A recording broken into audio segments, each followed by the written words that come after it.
அதாவது மரியாதைக்குரிய முன்னாள் எம்எல்ஏ திரு ஹெச் ராஜா அவர்கள் அரசியலில் நீண்ட நெடிய அனுபவம் உடையவர்.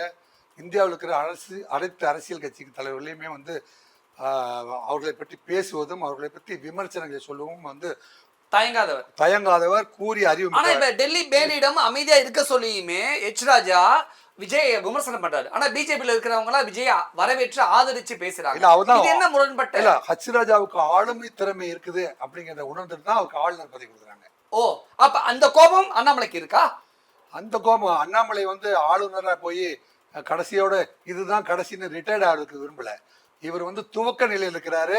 அதனால தமிழிசை ரிட்டையர் ஆக விரும்பாம தான் தேர்தலில் போட்டி போறேன்னு ஆளுநர் பதவியை ரிசைன் பண்ணிட்டு வந்தாங்களா? ஆமா, தேர்தலில் இப்ப கவர்னரா போயிட்டா ரிட்டையர்ட் ஆக்கிடுவாங்கன்னு தெரியாம தான் வந்து தமிழிசை அங்க போய் மாட்டிக்கிச்சு.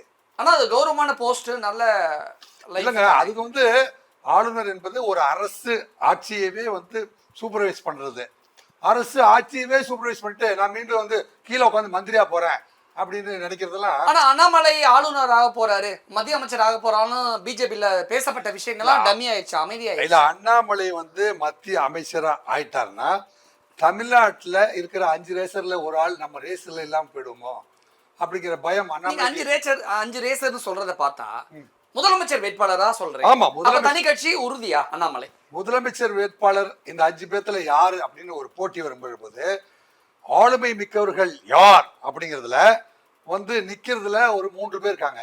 விஜய்க்கு போட்டி அண்ணாமலை நிப்பாரா? நான் வந்து இவங்க பேர் அவங்க பேர் சொல்றேன். நான் நேரடியா கேக்குறேன். விஜய்க்கு போட்டியா 2 பேர் இருக்காங்க. ரசிகர்கள் ஏமாந்துருவாங்க. இல்ல, விஜய்க்கு போட்டியா 2 பேர் இருக்காங்க. ஒன்னு உதயநிதி, இன்னொன்னு அண்ணாமலை. கரெக்டா? அண்ணாமலை. இது பிஜேபி ஒத்துக்குமா? எது?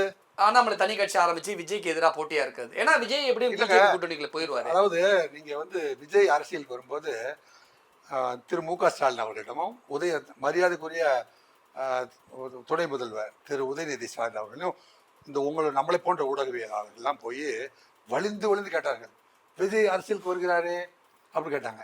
அப்ப என்ன சொன்னாங்கன்னா, அரசியலுக்கு யார் வேண்டுமானாலும் வரலாம்.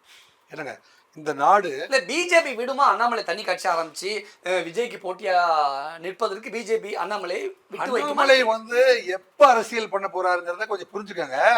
அவர் வந்து இன்னைக்கு வந்து அடையாளப்படுத்தி கொண்டு அவர் வந்து அடுத்த தேர்வுல தன்னை வந்து 2026 வந்து நோக்கம் கிடையாது அண்ணாமலைக்கு. எக்ஸ்க்ளூசிவா அந்த 2 பேருக்கு தான் போட்டி.